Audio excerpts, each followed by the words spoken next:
हरे राम राम राम हरे हरे, हरे कृष्ण कृष्ण कृष्ण हरे हरे।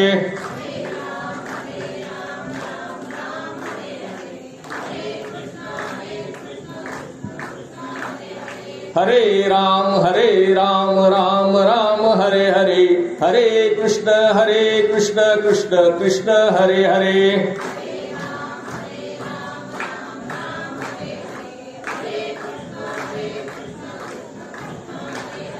हरे राम राम राम हरे हरे, हरे कृष्ण कृष्ण कृष्ण हरे हरे।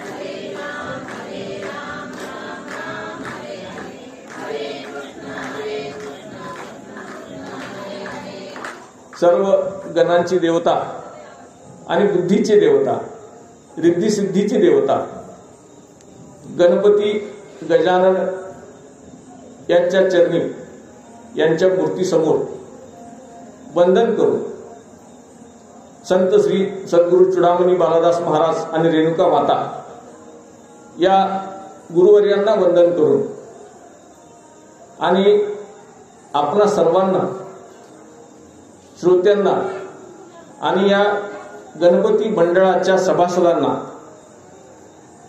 सर्वांना वंदन करून मी आजच्या प्रवचन सेवेला प्रारंभ करतो आहे। आपण जन्माला येतो आणि जन्मल्यापासून मरेपर्यंत काहीतरी प्राप्त करण्याचा प्रयत्न करत असतो। सातत्याने आपली धडपड असते काहीतरी प्राप्त करावं, काहीतरी मिळावं आणि त्यातल्या त्यात सुख मिळावं अशी प्रत्येकाची अपेक्षा असते। सुखासाठी धडपडत असतो आपण, परंतु खरं सुख कशात आहे हे आपल्याला फक्त संत सांगू शकतात, गुरु सांगू शकतात।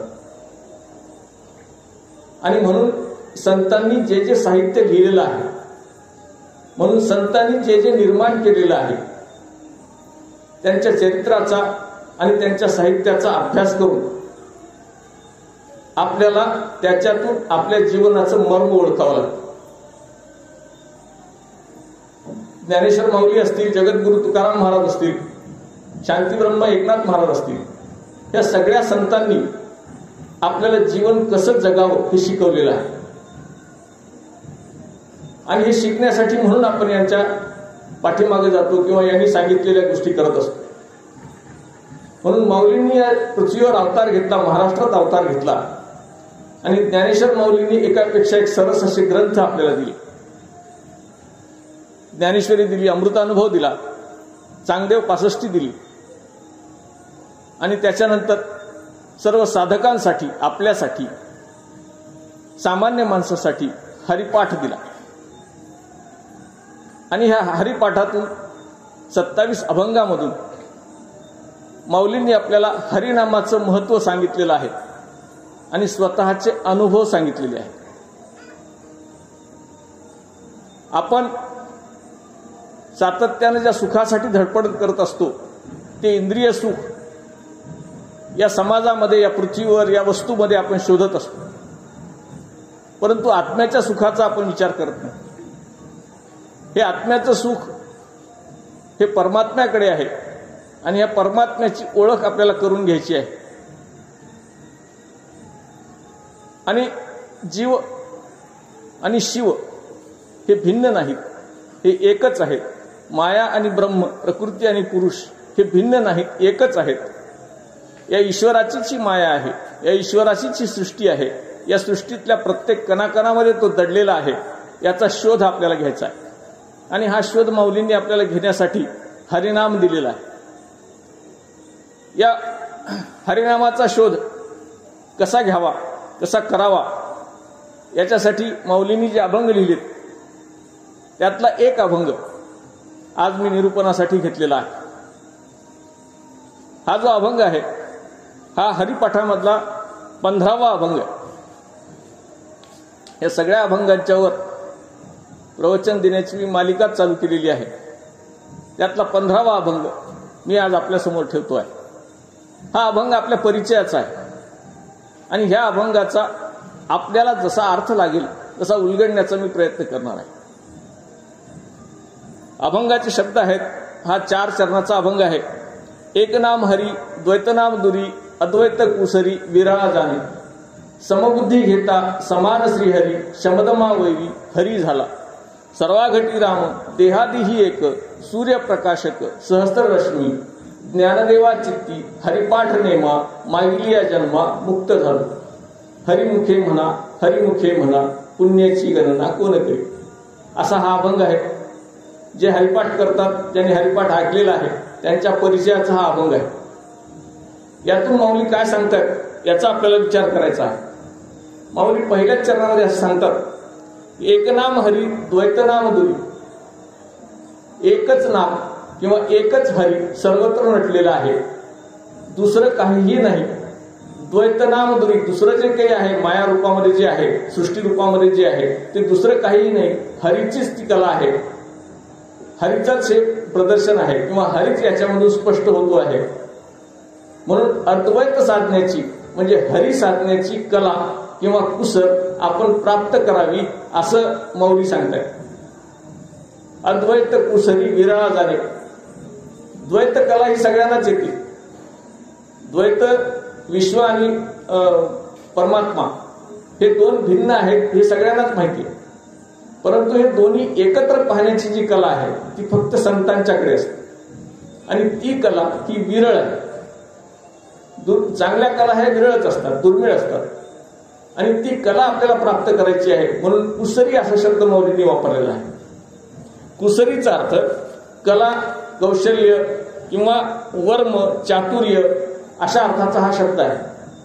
आपण व्यवहारामध्ये चतुर असतो. व्यवहारामध्ये एकापेक्षा हुशार लोक असतात. खूप कमाई करतात, खूप धन कमवतात, प्रसिद्धी, पैसा, मान, सन्मान सगळ्या गोष्टी मिळतात. परंतु परमात्मा मिळत नाही. सुख, अंतिम सुख जे आहे ते मिळत नाही. हा परमात्मा मिळवायचा असेल तर हरिनामाचाच उच्चार करावा लागतो असं माऊली सांगताय. म्हणून ही कला आपल्याला प्राप्त करायची आहे. ही विद्या आपल्याला प्राप्त करायची, हे ज्ञान आपल्याला प्राप्त करायचं आहे. आणि अशी कला ही फार दुर्मिळ लोकांच्याकडे असते आणि ती सर्वसामान्याला, तुम्हाला मला मिळावी याचा मंत्र माऊलीने दिलेला आहे. याचं ज्ञान आपल्याला घ्यावं लागतं. हे ज्ञान कसं घ्यायचं तर ज्ञान मिळवण्याच्या 4 पद्धती आहेत. पहिली पद्धती ही सर्वांच्या ठिकाणी आहे. कोणती पद्धती? उपजत ज्ञान. उपजत ज्ञान हे सगळ्यालाच असतं. आपण जन्मल्याबरोबर किंवा कोणताही प्राणी जन्मल्याबरोबर त्याला आईचं दूध पिण्याची कला ही शिकवावी लागत नाही, हे ज्ञान द्यावं लागत नाही. हे प्रत्येकाला कळतं. म्हणजे खायचं काय आणि आपलं स्वतःचं रक्षण कसं करायचं हे सगळ्या प्राण्यांना कळतं.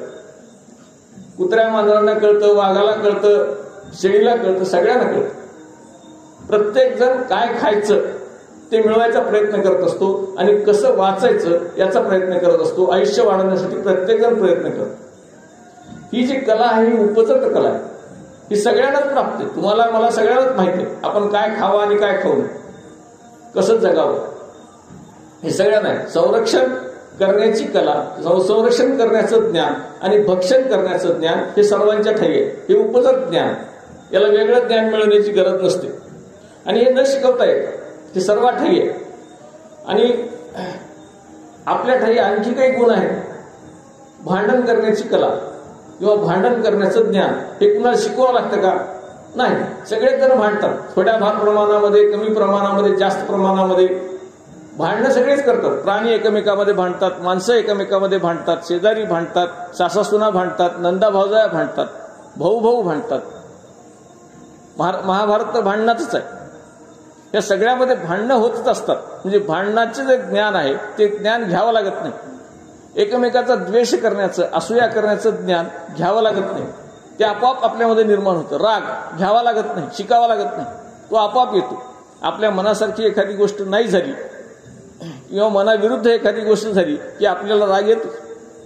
आपल्यापेक्षा एखाद्याकडे एखादी वस्तू जास्त असेल, रूप असेल, पैसा असेल, धन असेल, शेती असेल, पाडी असेल, काही असेल, आपल्यापेक्षा थोडं जरी दुसऱ्याकडे जास्त असेल तर असूया किंवा मत्सर हा द्वेष आपोआप निर्माण होतो. ह्या सगळ्या गोष्टी आपल्या शरीरात आहेत, आपल्या आत आहेत. हे आपल्याला ओळखाव्या लागतात आणि आपल्या आत परमेश्वर आहे हे पण आपल्याला ओळखावं लागतं. आणि जे नको आहे त्याला बाहेर काढावं लागतं आणि जे पाहिजे त्याला आत घ्यावं लागतं. ही कला आहे आणि ही कला ही ज्ञानाने मिळते. म्हणून दुसरा जो प्रकार ज्ञान घेण्याचा आहे, उपजत ज्ञानानंतर मिळवलेलं ज्ञान. मिळवलेलं ज्ञान कोणतं असतं? आपण शाळेत जातो, पुस्तकं शिकतो, PhD, MA, BEd, डॉक्टरेट वगैरे करतो, इंजिनियर होतो, डॉक्टर होतो, PSI होतो, अधिकारी होतो. याच्यासाठी ते ज्ञान घ्यावं लागतं. ते पुस्तकी ज्ञान, ग्रंथातलं ज्ञान. ते ग्रंथातलं ज्ञान आपल्याला घ्यावं लागतं, शिकावं लागतं. आणि काही ज्ञान हे पुस्तकाच्या बाहेर म्हणजे व्यवहारातून मिळतं. बरंचसं ज्ञान आपल्याला व्यवहारातून मिळतं, जे समाज शिकवतो आपल्याला. आपण काय करतो? बाजारात जातो, बाजारातून कोणती भाजी आणायची, कोणती वस्तू आणायची, किंवा एखाद्या सुताराशी आपल्याला बोलायचं असेल, एखाद्या गवंड्याशी आपल्याला बोलायचं असेल, एखाद्या मिस्त्रीशी आपल्याला बोलायचं असेल, तर व्यवहारातून हे ज्ञान प्राप्त होतं. बरेच कलाकार किंवा मिस्त्री किंवा सुतार, गवंडी जे असतात ते शिकलेले नसतात, पण हिशोब बरोबर करतात, हिशोबात चूक करत नाही. अनेक बायका किंवा पुरुष शिकलेले नसतात, परंतु हिशोब बरोबर करतात. एखादा शेतकरी न शिकलेला असेल, पुस्तकात ज्ञान त्याने घेतलेलं नसेल, परंतु जो व्यवहार तो रोज करतो, शेती रोज करतो, तर त्याला कोणत्या शेतामध्ये किती बी पडतं, त्याला किती खत घालावा लागतो, या सगळ्याचं गणित आपोआप येत असतं.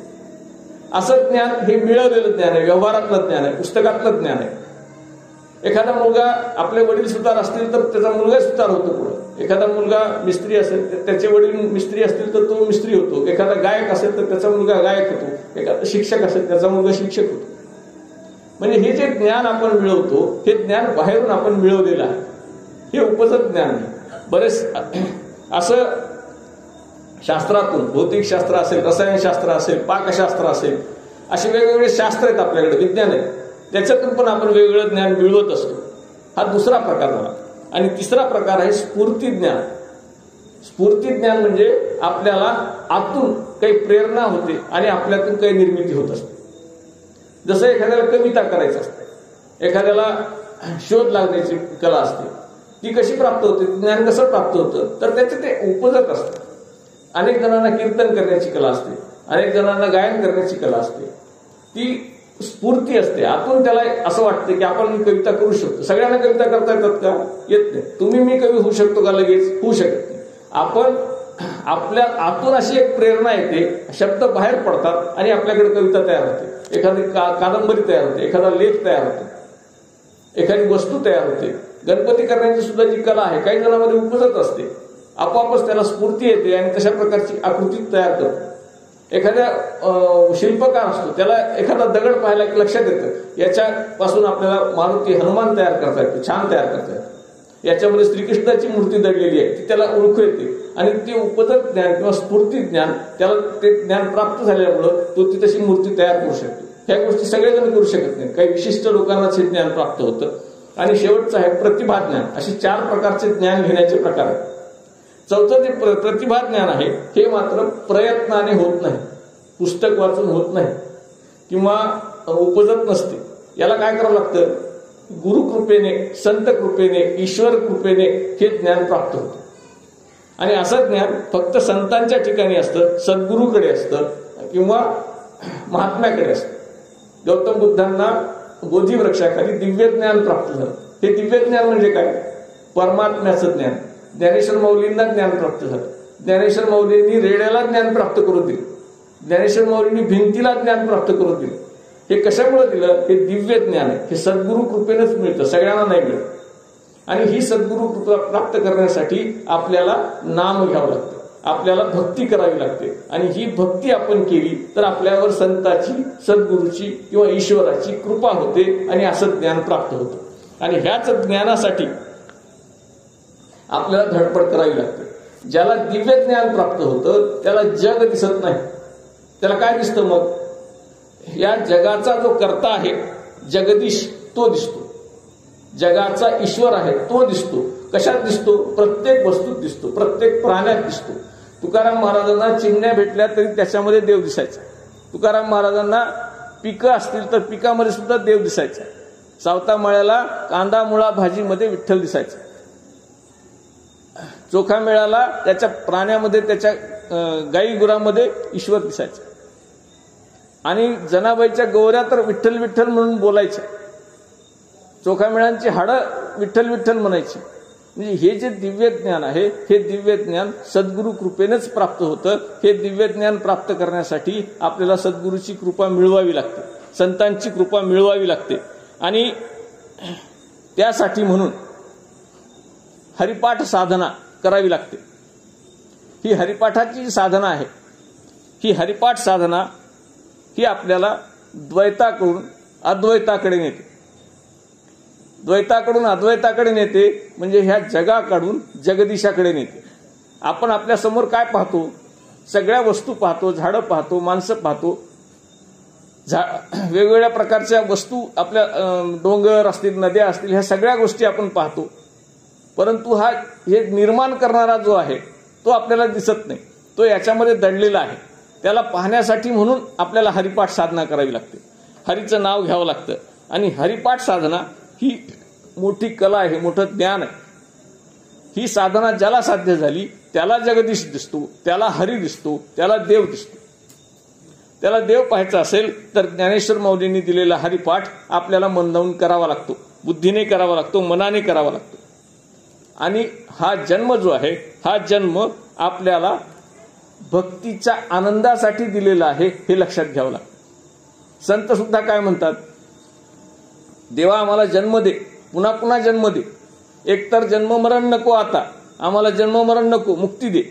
मुक्तीसाठी सगळे प्रयत्न करतात, पण संत परत जन्म मागतात. कशासाठी मागतात? भक्तीसाठी मागतात, नामासाठी मागतात. आपल्याला जन्म घ्यायचा आहे तो नाम घेण्यासाठी, भक्ती करण्यासाठी, भक्तीच्या आनंदासाठी. आम्हाला जर मुक्ती मिळाली तर पुन्हा भक्ती करता येणार नाही. आणि भक्तीचा जो आनंद आहे तो मुक्तीपेक्षा मोठा आहे असं संतांचं मत आहे. म्हणून आपण आपल्याला मिळालेला जो जन्म आहे तो कशासाठी मिळालाय? तर भक्तीसाठी मिळालाय, नामासाठी मिळालाय, हरिपाठासाठी मिळालाय, हरीसाठी मिळालाय, हे लक्षात घेतलं पाहिजे. आपण काय करतो? आपल्याला जो मिळालेला जन्म आहे तो जन्मापासून मरेपर्यंत फक्त जगतो आणि सुखाच्या शोधामध्ये फिरत राहतो. सतत काय करतो आपण? आता आपल्याला शिकायचं आहे, डिग्री कमवायची आहे, नोकरी करायची आहे, घर बांधायचं आहे, लग्न करायचं आहे, लेकरबाळ व्हायचे आहेत, त्यांचे लग्न व्हायचे, नातू व्हायचे, आपल्याला शेत घ्यायचं, हे करायचं, ते करायचं, कितीही घ्या पुरत नाही. 5 बंगले झाले तरी 6वा राहावाच वाटतो. 6व्याचा कुणाचा तरी पाहिला तर तसाच बंगला आपला असावा वाटतो. आपण ह्याच शोधामध्ये फिरत असतो. आणि आत्म्याचं जे सुख आहे, जो आत्मिक आनंद आहे, तो आनंद मात्र आपण शोधत नाही, त्याचा आपण प्रयत्न करत नाही. म्हणजे जग मिळवण्याचा प्रयत्न करतो पण जगदीश मिळवण्याचा प्रयत्न करत नाही. त्याच्यासाठी हरिपाठ आपल्याला दिलेला आहे. आपण जे जे शब्द उच्चारतो ते शब्द हे ईश्वराचेच प्रतीक आहे. आपण समुद्र म्हटलं की आपल्याला मोठा असा काय दिसतो? पाण्याचा साठा दिसतो, सरोवर दिसतो, मोठं पाहिल तिथपर्यंत पाणी म्हणजे समुद्र असं दिसतं. परंतु समुद्र सुद्धा देवाचा वाचक शब्द आहे.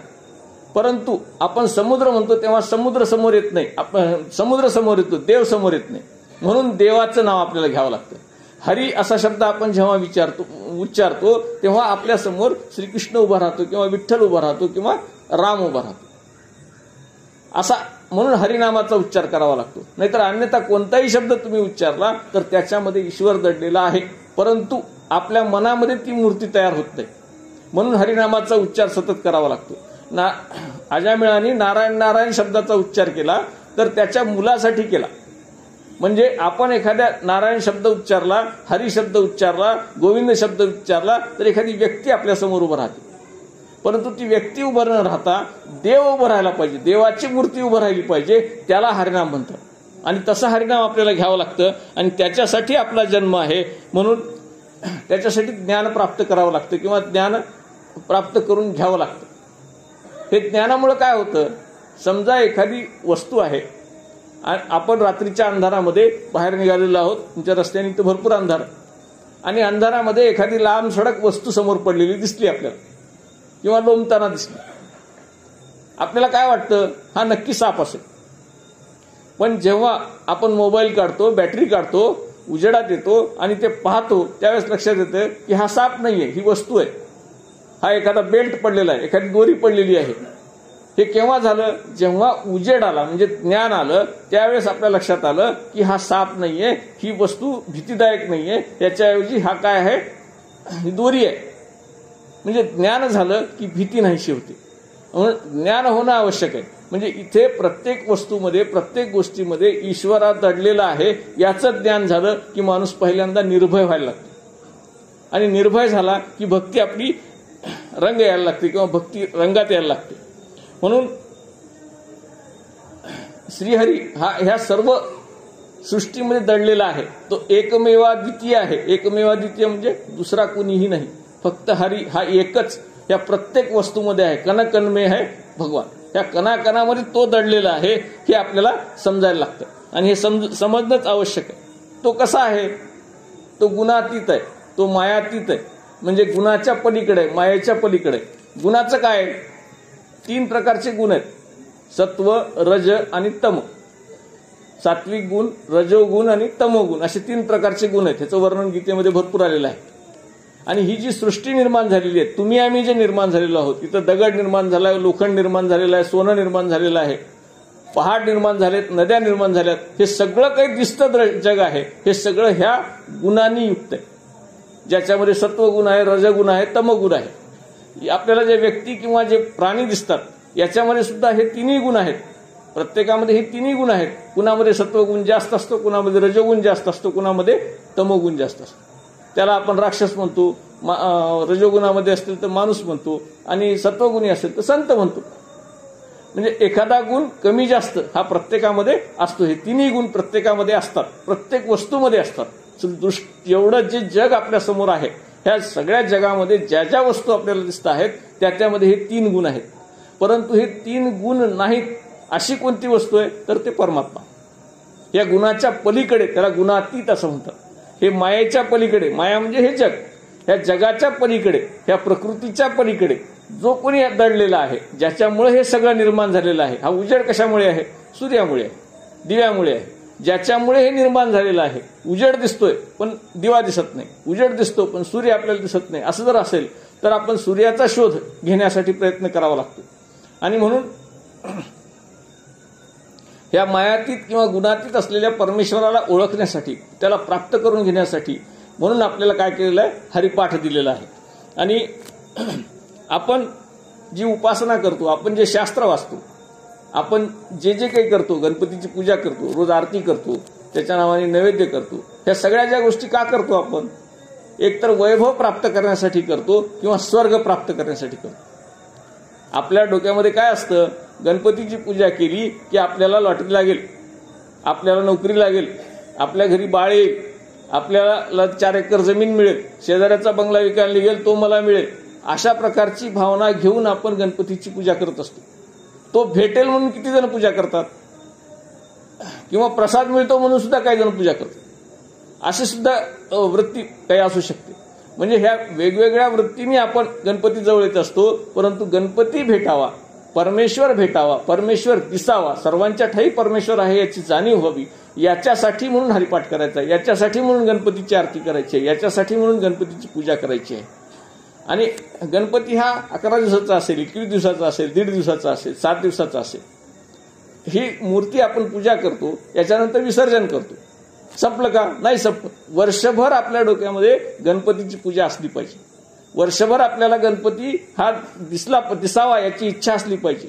रोज आपल्या मनामध्ये आरती झाली पाहिजे, रोज आपल्या मनामध्ये त्याची पूजा झाली पाहिजे.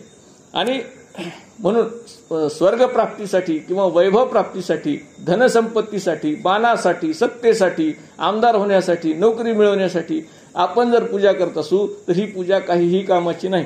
कारण हे सगळं नशिबानं मिळतं, हे तुमच्या दैवानं मिळतं, हे तुमच्या केलेल्या कर्माप्रमाणे मिळतं. आपल्याला जे मिळवायचं आहे ते परमात्मा आहे, जो देणारा आहे तो मिळवायचा आहे. म्हणून त्याची उपासना करण्यासाठी म्हणून आपल्याला माऊलींनी हरिपाठ दिलेला आहे. आणि आपला जो जीवनातला व्यवहार आहे हा सगळा व्यवहार द्वैत भावनेने असतो. द्वैत भावनेने म्हणजे हे जग वेगळं आहे, परमात्मा वेगळा आहे, आणि हे जगच प्राप्त करण्याचा आपण प्रयत्न करतो, ईश्वर प्राप्त करण्याचा प्रयत्न करत नाही. जीव आणि ईश्वर, जीव आणि शिव हे भिन्न आहेत असं गृहीत धरून आपण सगळे व्यवहार करत असतो. परंतु जीव शिव भिन्न नाहीत. जीव आणि शिव एकच आहेत. म्हणून अद्वैत कला ही प्राप्त करायची असेल, जर जे पिंडी आहे ते ब्रह्मांडी आहे. पिंडी म्हणजे आपला सर्वांचा देह हा पिंड आहे, आणि ब्रह्मांड म्हणजे हे पूर्ण ब्रह्मांड जे नटलेलं आहे आपल्या भोवती. वेगवेगळे ग्रह आहेत, माला आहेत, सूर्य आहे, हे आहे, आकाशगंगा आहेत, पाताळगंगा आहेत. या सगळ्यामध्ये कोण नटलेलं आहे? भगवंत नटलेला आहे, ईश्वर नटलेला आहे. त्याला प्राप्त करायचंय, त्याला ओळखायचंय. म्हणून आपण वेगवेगळ्या कला मिळवण्यासाठी, ज्ञान मिळवण्यासाठी आयुष्यभर प्रयत्न करतो, वैभव मिळवण्यासाठी प्रयत्न करतो, परंतु परमात्मा मिळवण्यासाठी प्रयत्न करत नाही. आणि हा प्रयत्न आपल्याकडून व्हावा. जे पिंडी आहे ते ब्रह्मांडी आहे, माझ्या आत जे आहे तेच ब्रह्मांडात नटलेलं आहे, याची जाणीव व्हावी, याचं ज्ञान व्हावं. याच्यासाठी आपल्याला प्रयत्न करावे लागतात, परिश्रम करावे लागतात.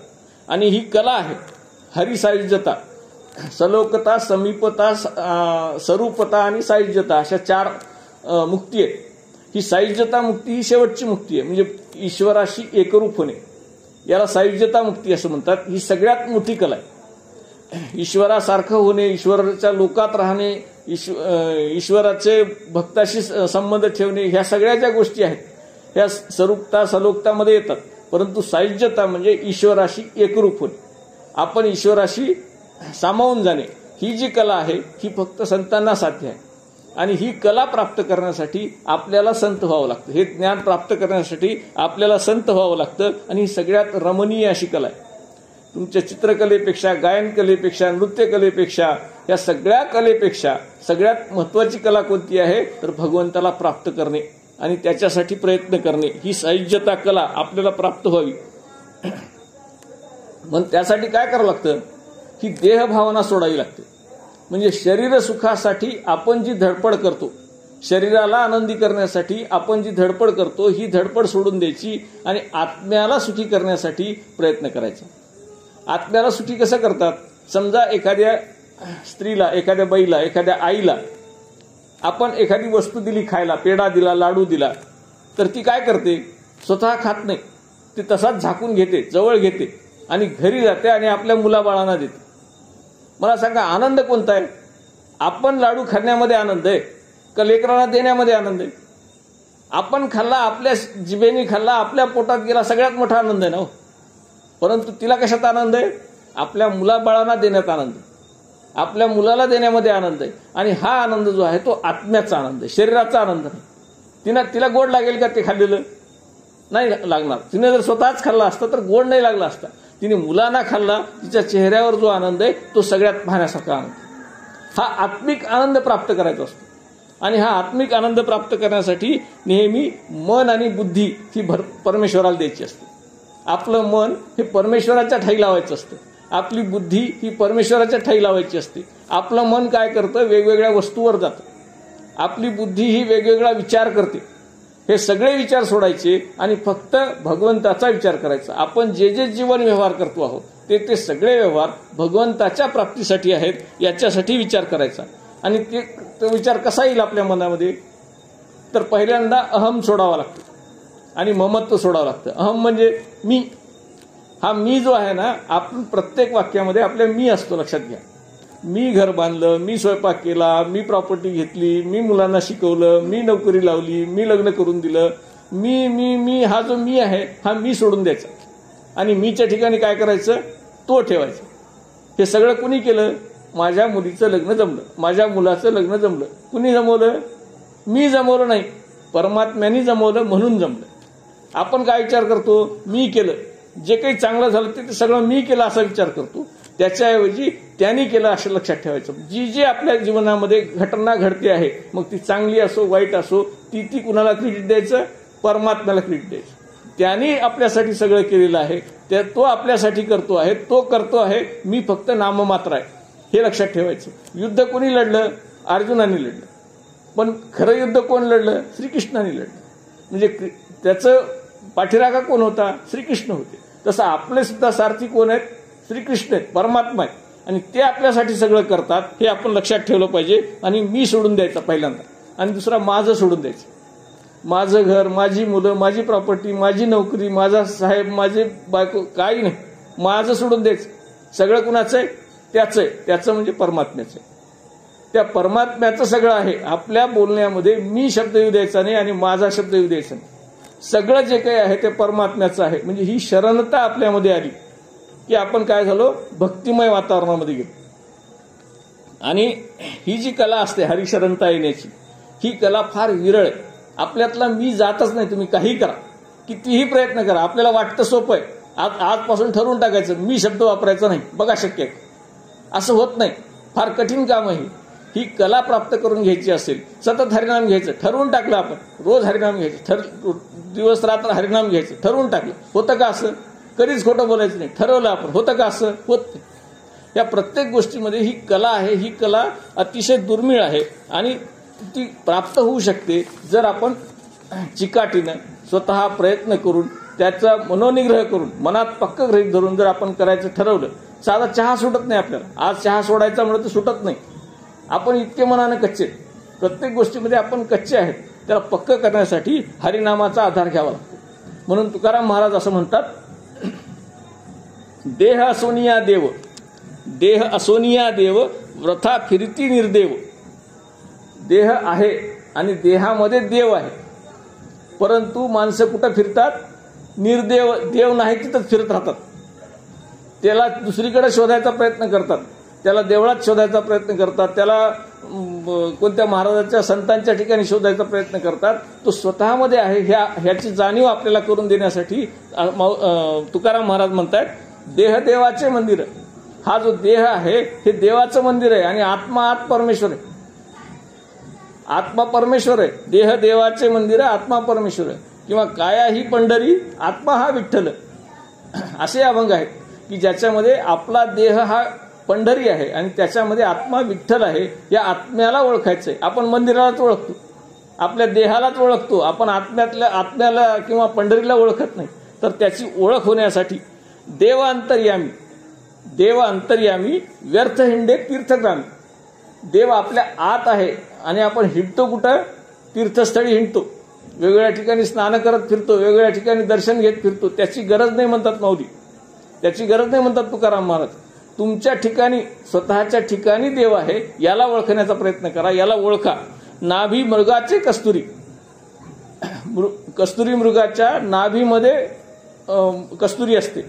त्याचा सुगंध घेण्यासाठी, त्याला ओळख पाहण्यासाठी हा मृग सारखा पळत असतो, हे हरिण पळत असतं आणि त्याला माहीत नसतं की आपल्याच जवळ आहे, आपल्याच नाभीमधून असा सुगंध येतो आहे, हे त्याला कळत नाहीये. तसा आत्मा आणि पंढरी विठ्ठल हा आपल्या आत आहे हे आपल्याला कळत नाही. याची जाणीव तुकाराम महाराज करून देतात. व्यर्थ हिंडे वनांतरी. उगीच वनामध्ये हिंडायची गरज नाहीये. त्या कस्तुरी मृगाला कळलं पाहिजे कस्तुरी माझ्या ठिकाणी आहे. साखरेचे मूळ ऊस, साखरेचे मूळ ऊस, तैसा देही देव दिसे. साखर कुठून येते? कारखान्यामधून येते, पोत्यामधून येते, दुकानामधून येते. आपल्या मुलांना विचारा, त्यांना माहित नाही साखर ऊस कसा असतो आणि ऊसामध्ये साखर असते हे माहिती नाही. साखर ही ऊसामध्ये असते, ती कारखान्यात गेल्यानंतर त्याचा रस काढून मग त्याच्यापासून साखर तयार करतात, मग ती पोत्यात येते, पोत्यातून दुकानात येते, दुकानातून पिशवीत येते, पिशवीतून घरी येते. ही सगळी प्रक्रिया व्हावी लागते, तेव्हा साखर मिळते. तसं देव हा देहामध्ये आहे, आपल्या कायेमध्ये आहे, शरीरामध्ये आहे, परंतु आपल्याला माहिती नाही. जसं ऊसामध्ये साखर आहे हे माहिती नाही, तसं आपल्याला ह्या देहामध्ये ईश्वर आहे हे माहिती नाही. म्हणून आधी देह ओळखला पाहिजे, देहामधला आत्मा ओळखला पाहिजे, देह पवित्र केला पाहिजे आणि देह पवित्र केला की आत्मा आपोआप प्रकट होतो आणि देव दिसायला लागतो. तुका म्हणे मूढ जना, मूढ म्हणजे बुद्धू, जे विचार करत नाहीत त्याला मूढ म्हणलेला आहे. तुका म्हणे मूढ जना, देही देव का पाहना. आपल्या देहामध्ये देव आहे, तुम्ही असं मूढासारखं वागू नका, वेड्यासारखं वागू नका. आपल्यातला देव ओळखा आणि आपल्याला स्वतःला ओळखण्याचा प्रयत्न करा, स्वतःतला देव ओळखण्याचा प्रयत्न करा. असं पहिल्या चरणामध्ये माऊलींनी आपल्याला ही कला कशी प्राप्त करावी, हे ज्ञान कसं प्राप्त करावं हे सांगितलेलं आहे. आता दुसरं जे चरण येतं त्याच्यामध्ये माऊली म्हणतात, समबुद्धी घेता समान श्रीहरी, शमदमा वैरी हरी झाला. शमदमा शब्द असा आलेला इथं. शम आणि दम हे जर आपण केलं तर आपल्याला भगवंताची प्राप्ती होऊ शकते. हा एक प्रयत्न आहे. मग कसं? शम म्हणजे काय? तर मनाचं नियमन करणे याला शम म्हणतात आणि इंद्रियाचं दमन करणे याला दम असं म्हणतात. आता मनाचं नियमन करणे, आपण आज आपल्याला उपाशी राहा म्हणून सांगितलं. उपाशी राहायची वेळ आली की आपलं मन स्वयंपाकघराकडे पुन्हा पुन्हा पळायला लागतं. परंतु जर आपण ठरवलं की आज एकादशी करायची, आज एकादशी करायची असं ठरवलं तर आपलं मन स्वयंपाकघराकडे जात नाही, भगवंताकडे जातं. म्हणजे मनावर नियमन करण्यासाठी आपण जर आपलं मन ईश्वराशी जोडलं तर आपोआप काय होतं, इंद्रियाचं दमन होतं. इंद्रियाला असं कोंडून ठेवायची गरज नाही. आपण भगवंताशी जोडल्या गेलो तर इंद्रियाला कोंडून ठेवावं लागत नाही. पुन्हा पुन्हा स्वयंपाकघराकडे मन जात नाही, पुन्हा पुन्हा खाण्याकडे मन जात नाही, जर आपण ईश्वराला किंवा मनाला आपण ईश्वराशी जोडलं तर. आणि ही जी शमदम कला आहे ही जर आपण प्राप्त नाही केली तर काय होतं, बळजबरीने एखादी गोष्ट करायची म्हणलं, समजा एखाद्याला आपण संन्यास घ्यायला सांगितला, संन्यास घ्यायचा म्हणलं तर त्याला काय होईल, भगवे कपडे जड जातील, शेंडी जड जाईल, त्याला जे राहणीमान आहे तिथलं त्या ह्याचं ते संन्यासाचं राहणीमान त्याला जड जाईल. आणि त्याने मनाने संन्यास घेतला तर त्याच्यामध्ये आपोआप वैराग्य येईल. त्याला आपोआप असं वाटायला लागेल की मी हे मनाने स्वीकारले. जेव्हा एखादी गोष्ट आपण मनाने स्वीकारतो त्यावेळेस आपोआप शमदम व्हायला लागतो. आणि असा शमदम करण्यासाठी किंवा इंद्रियाचं नियमन करण्यासाठी प्रयत्न करावे लागत नाहीत, तर आपोआप ईश्वर ते आपल्याकडून करून घेतो आणि ती क्रिया आपोआप होते. कशामुळे होते, नामाने होते.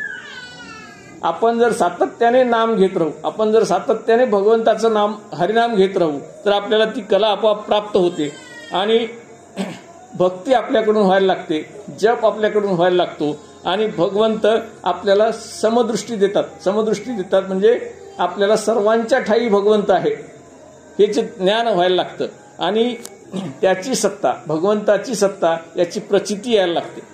समबुद्धी याचा अर्थ काय, तर आपल्या मनामध्ये जे राग, लोभ, क्रोध, मोह, मत्सर, द्वेष आहेत हे सगळे निघून जाणे आणि सगळीकडे ईश्वराचं दर्शन होणे याला म्हणायचं समबुद्धी. आणि अशी समबुद्धी ही आपल्यामध्ये फक्त भगवंत नामानेच प्राप्त होऊ शकते. ही कलियुगामधलं सगळ्यात मोठं साधन आहे असं माऊली म्हणतात. आपल्याला जे जे प्रिय आहे त्याच्याबद्दल प्रेम वाटते, त्याच्याबद्दल आवड वाटते आणि जे जे प्रिय नाही, ज्याची आवड नाही त्याचा राग यायला लागतो, त्याचा द्वेष करायला लागतो म्हणून. आणि ही जी बुद्धी आहे ही बुद्धी आपल्याला असा इंद्रियाच्या साह्याने अशी भरकवत असते.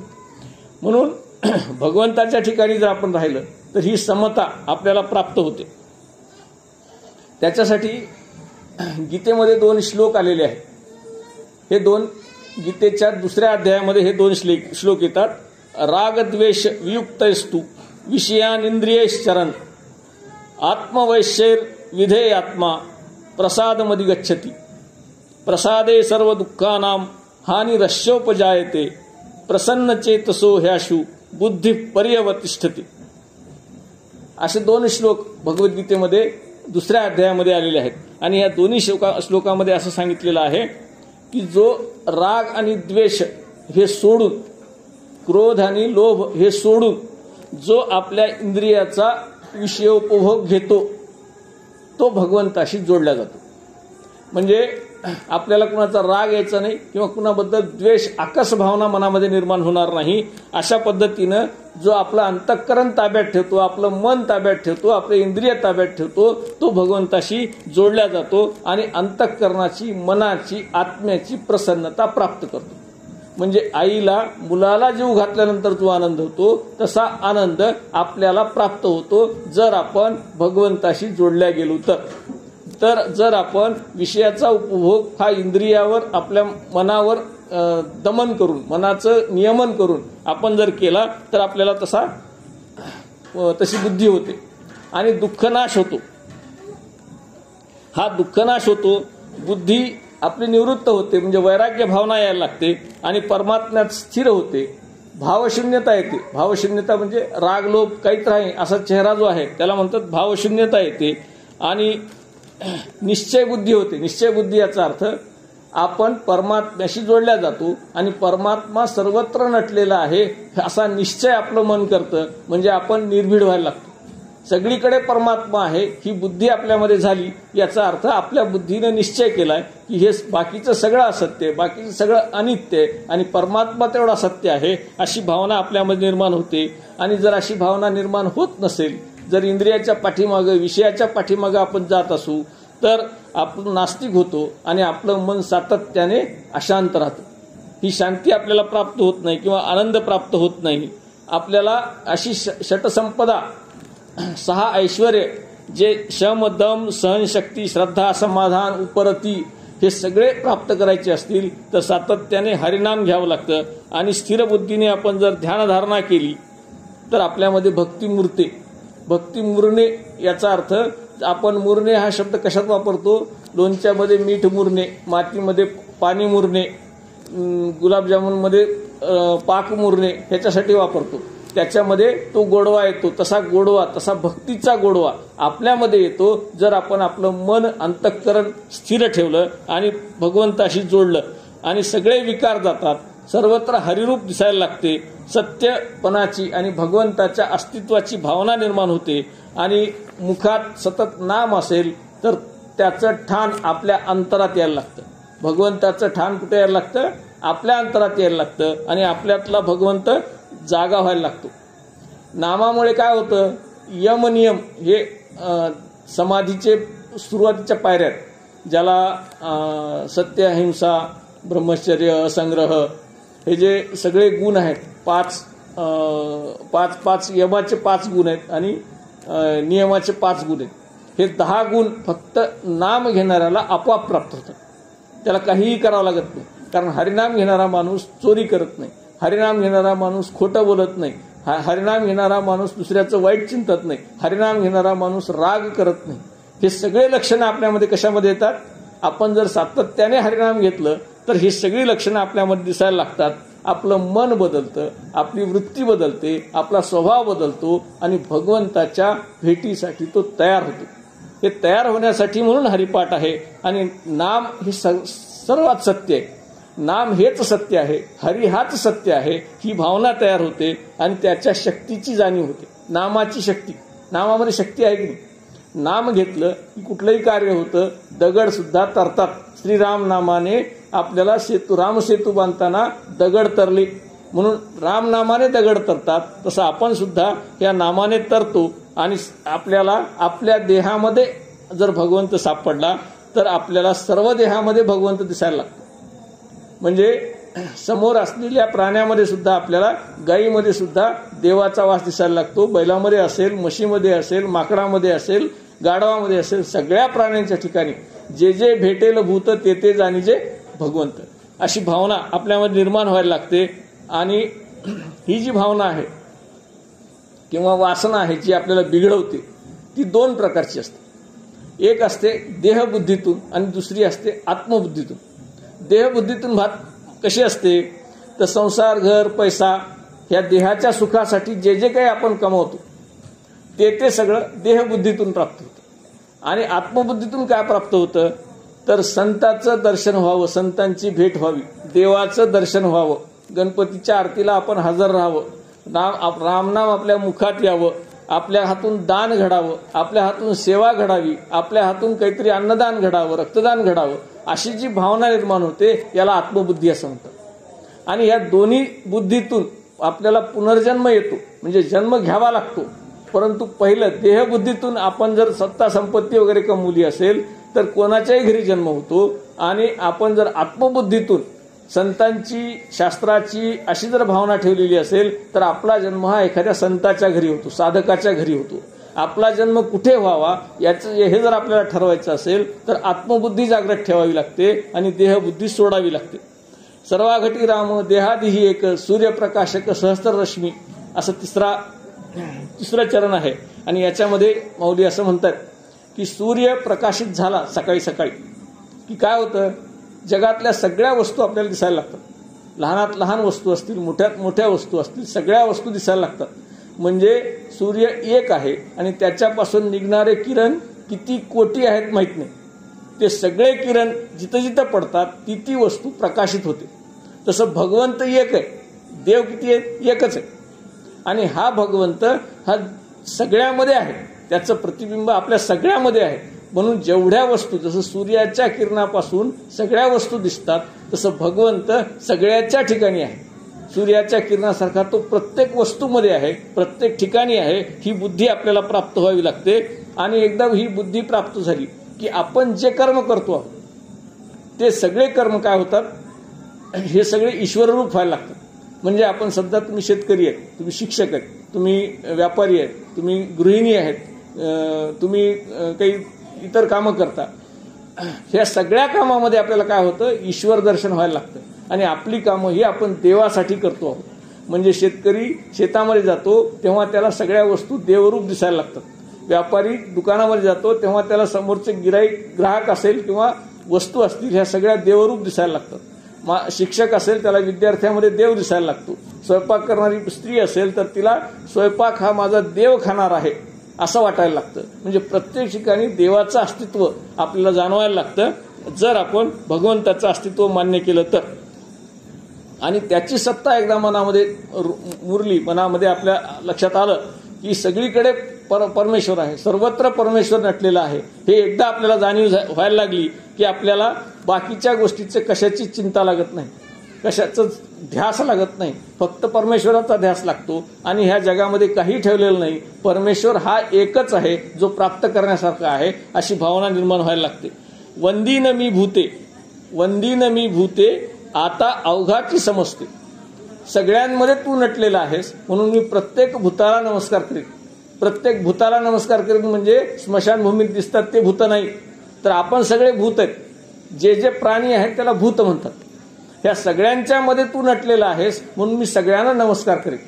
आपण राम राम करतो, राम राम करताना दोनदा राम म्हणतो. हा राम माझ्यात आहे, हा राम तुझ्यात आहे, म्हणून दोघांचा राम एक आहे याच्यासाठी राम राम करतो आपण, म्हणून दोनदा राम राम म्हणतो. म्हणून इथं माऊली तेच सांगतात की वंदीन मी भूते आता अवघाची समजते. म्हणजे सगळ्यांच्या मध्ये तू आहेस म्हणून मी या सगळ्यांना नमस्कार करेन, मी या सगळ्यांना वंदन करीन. तुमची करीन भावना पदोपदी नारायण, मी तुम्हालाच तुमचीच पूजा करीन. म्हणजे मला झाडाचं पान असेल तर त्याच्यामध्ये सुद्धा भगवंत दिसला पाहिजे. आणि तू आहेस तिथं नटलेला, तू फुलाच्या रूपाने असशील, पानाच्या रूपाने असशील, झाडाच्या रूपाने असशील, मातीच्या रूपाने असशील किंवा एखाद्या वस्तूच्या रूपाने असशील, त्या सगळ्यामध्ये तू नटलेला आहेस म्हणून या सगळ्यांना मी नमस्कार करीन असं तुकाराम महाराज म्हणतात. गाळून या भेद प्रमाण तो ऐसा वेद, भेद मी पाळणार नाही, भेदाभेद अमंगळ असं म्हटलेलं आहे. भेद मी कुणाचाच पाळणार नाही. तो मग लिंगभेद असेल, जातीभेद असेल, वर्णभेद असेल, धर्मभेद असेल, कुठलाच भेद मी पाळणार नाही. सर्वांच्या ठाई परमात्मा आहे, सर्वजण एकच आहेत असं मी म्हणेन आणि मी सर्वांशी वंदन करीन. मला हे कोण सांगितलं? वेदांनी सांगितलं. वेदामध्ये हे ज्ञान दिलेलं आहे की परमात्मा सर्वत्र नटलेला आहे.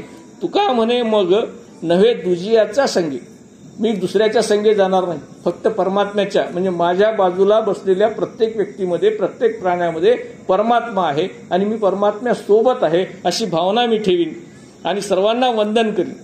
ज्ञानदेवा चित्ती हरिपाठ नेमा मागिली या जन्मा मुक्त झालो असं शेवटचं चरण आहे. याच्यामध्ये माऊली असं म्हणतात की ज्ञानदेवाच्या म्हणजे माझ्या ज्ञानदेवाच्या चित्तामध्ये हरी नटलेला आहे, हरी बसलेला आहे म्हणून मला सर्वत्र काय दिसतं? हरिरूप दिसतं. आणि त्याच्यामुळं काय झालंय की मला मुक्ती मिळालेली आहे. मागिली या जन्मा मुक्त झालो. मागिली याचा अर्थ मागच्या जन्मातून मुक्त झालो नाही, पुढच्या जन्मातून मुक्त झालो.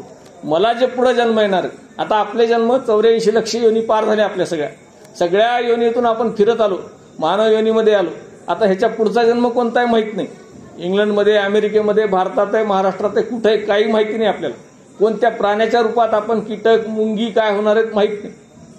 हे पुढचे जन्म येणार आहेत. याच्यातून मुक्त व्हायचं असेल तर हरिपाठ करा असं माऊली म्हणतात. आणि तो मी केला अनुभव. इथं ज्या प्रत्येक अभंगाच्या शेवटी जो अनुभव दिलाय माऊलींनी, तो अनुभव फार महत्वाचा आहे. त्यांनी असं सांगितलंय की मी मुक्त झालो. कशामुळे मुक्त झालो? हरी माझ्या चित्तात बसला म्हणून मुक्त झालो. हरी चित्तात बसवायचा तर आपल्याला हरिपाठ करावा लागतो. राग, द्वेष, लोभ, मोह, मत्सर सगळे बाहेर काढावे लागतात. आणि ह्या सगळ्याला बाहेर काढायचं आणि हरीला आत घ्यायचं. हरी आत आला की आपण पुढच्या जन्मातून मुक्त होत असतो. आणि पुढं माऊली असं म्हणतात की हरिपाठामध्ये मला नित्य मग्नता येते, हरीची भक्ती मी करतो आणि ह्या भक्तीसाठी मला पूजेचं काही साहित्य लागत नाही. म्हणजे गणपतीची मूर्ती आहे, नारळ आहे, हार आहे, गुलाल आहे, कुंकू आहे, काहीही लागत नाही. फक्त काय लागतं? नाम लागतं. मी हरी हरी हरिमुखे म्हणा, हरिमुखे म्हणा, तोंडाने फक्त काय म्हणतो? मी हरी हरी म्हणतो. एवढंच साहित्य मला लागतं.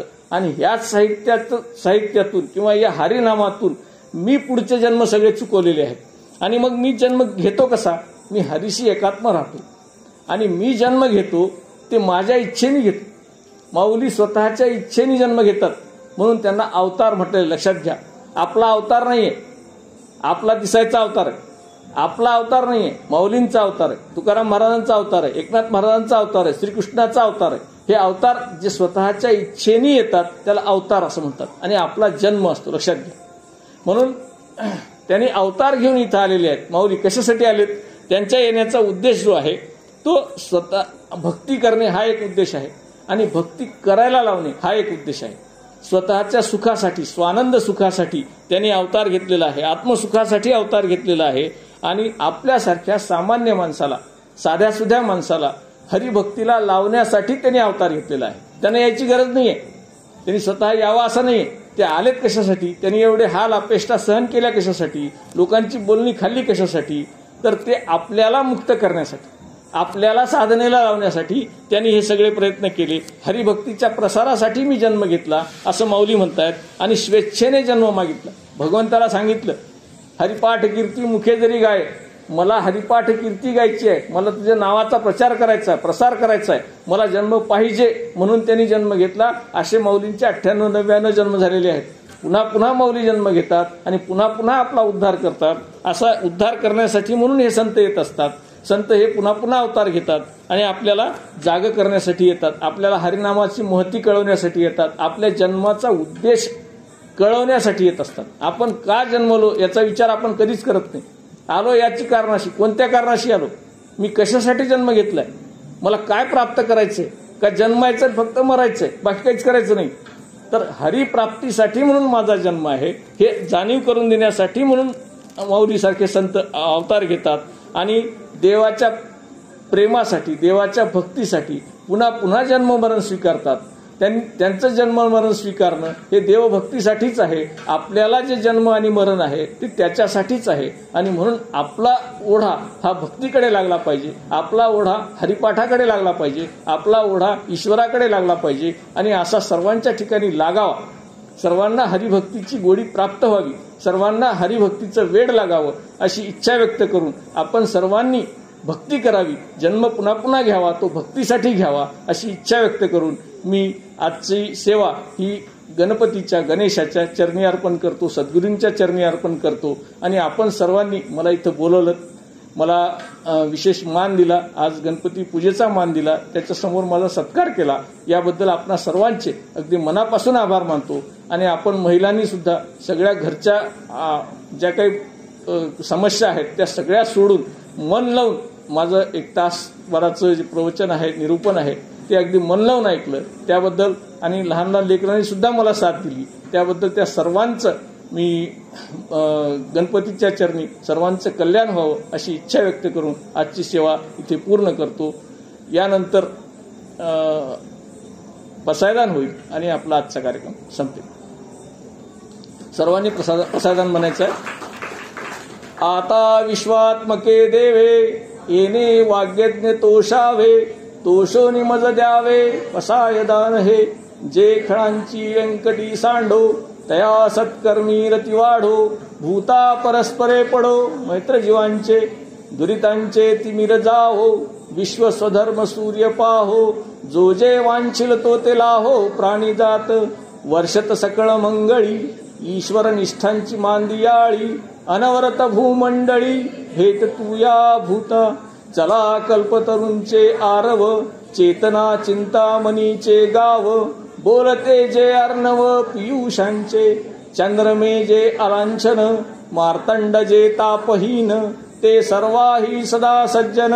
सोय रे हो तू किंबहुना सर्व सुखी, पूर्ण होऊनी तिही लोकी. भजिजो आदि पुरुखी अखंडित, आणि ग्रंथोपजीविये विशेषी लोकीये दृष्टादृष्ट विजय होवा वेजी एथ म्हणे श्री विश्वेश्वराहो हा होईल दान पसावो येणे वरे ज्ञान देवो सुखिया झाला येणे वरे ज्ञान देवो सुखिया झाला येणे वरे ज्ञान देवो सुखिया झाला. जय जय रघुवीर समर्थ. गणपती बाप्पा